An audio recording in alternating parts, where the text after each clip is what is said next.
konti. Nung mahahanap pa yung lost, wala na, parang nag-disappear na talaga, di ba? So, words, no? I used to work with a consultancy firm na they are really particular with how you answer the phone. Na the first time I was there, nagtataka ako, halimbawa, nag-sharean kami sa mesa, tapos mega nangingilid-milid na yung luha, nag-share siya ng buhay niya, no? Tapos, ganyan, tapos biglang magre-ring yung telepono, matataranta sila lahat. Sasagutin nila, it should be not beyond 3 rings. Tapos yung nangingilid yung luha, nag-iiba na, sasaniban, thank you for calling me. Numingiti bigla. Because that's how important the telephone is. Okay, tipong, alright. Sinasaniban. Kaya pala nung bago kami, bagong mga consultants, we were not allowed to answer the phone. Parang feeling ko, grabe naman sa tanda kong ito at ilang beses na ako. Yung tipong, nagre-ring yung telepono, nandun ka na sa ano, Jess, huwag mo sasagutin! Okay. Okay, bakit nakakakuryente ba? Okay, yung pala, thank you for calling in. This is Jesi, how may I help you? Diba? So, importante.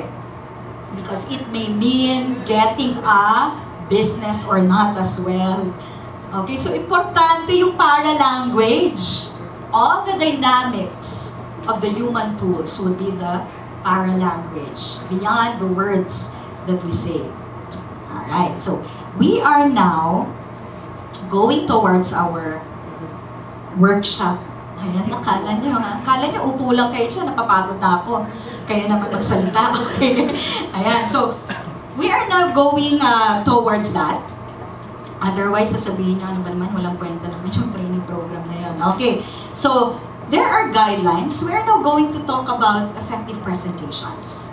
Okay, so I'm going to give you bits and pieces of things that you should do and not do whenever you are presenting. Alright, so ang guidelines na basic to, very basic, is to grab viewers' attention, clearly communicate your information, and being able to stay in control of your presentation. So these are our objectives.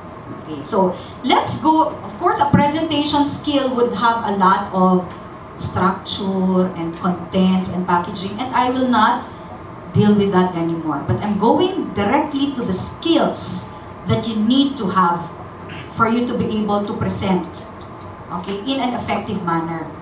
No, na hindi lang yung presentation that you will just go through the presentation, okay, na-present ko ng facts sa inyo, wala akong pakialam kung nagusto nyo o hindi. But how do we really present in such a way that we are able to hold the attention of our listeners? So that's what we're going to talk about. And that involves our voice, which is the human element. Now in the voice, okay, volume, ayan, is included how loud or how soft the sound is. Okay, so yun yung volume. So when you are inside a room na medyo ganito kaliit, you don't have, okay, it's a good thing that I have a microphone, but you don't have to shout at the top of your voice to be able to be heard kasi maliit lang yung room. Alright, so in my previous company, as a consultant, we were not allowed to use a microphone. Okay, so we need to really project our voices up to the end of the room, no? Kahit nagaano kalaki yung room. Alright, and then we have the tone, characteristics of a sound, the pitch, how high or low a note is.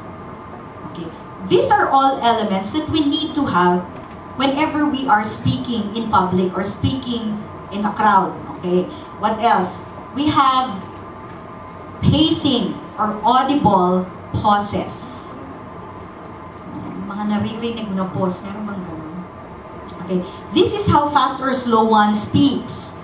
Varying the pace helps to maintain the audience's interest. Okay. And now we're going to go through, okay, importante kasi that we enunciate our words well so that people would understand what we are trying to say. Have you ever listened to a speaker na halos ayaw buksan yung kanyang bibig? Okay, so mahirapan kayong maintindihan. Or there are speakers who tend to eat the words because they do not enunciate the vowels and the consonants well. Okay, speech class ito. Okay, so we're going to go through short and long sounds. Okay. So example, na? So how do you say it? Sit and seat. Okay, so there's a difference between sit and seat. Okay, so if you are a speaker, and I'm sure that one of these days you will really stand in front of people